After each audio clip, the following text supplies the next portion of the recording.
স্বৈরাচার শেখ হাসিনা দেশ ছেড়ে পালানোর পর ঐক্যে ফাটল ধরে ক্ষমতায় টিকে থাকার অসুস্থ প্রতিযোগিতা সৃষ্টি হয়েছে বলে মন্তব্য করেছেন বিএনপি মহাসচিব মির্জা ফখরুল ইসলাম আলমগীর। দুপুরে গুলশানে বিএনপি চেয়ারপারসনের কার্যালয়ে ২০১৮ সালে আওয়ামী লীগ সরকার কর্তৃক বাজেয়াপ্ত রাজবন্দির জবানবন্দির বইয়ের মোড়ক উন্মোচন অনুষ্ঠানে তিনি কথা বলেন।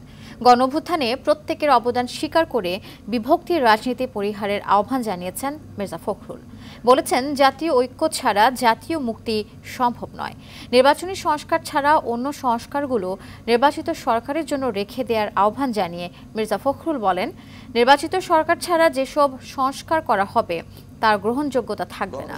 প্রেমী মানুষদেরকে, স্বাধীনতাকে মানুষদেরকে ঐক্যবদ্ধ থাকবেন, বিভাজিত হবেন না। আর আমি রাজনৈতিক নেতা কর্মী যারা যেখানে কাজ করছেন সবাইকে অনুরোধ করবো, বিভাজন সৃষ্টি করবেন না।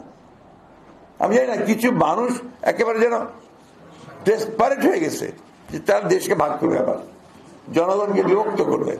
এখন বিভিন্ন রকম কথা বলছে, বিভিন্ন রকম আপনার উস্কানি দিচ্ছে, উস্কানিমূলক কথা হচ্ছে। আপনারা দয়া করে এগুলোর মধ্যে যাবেন না।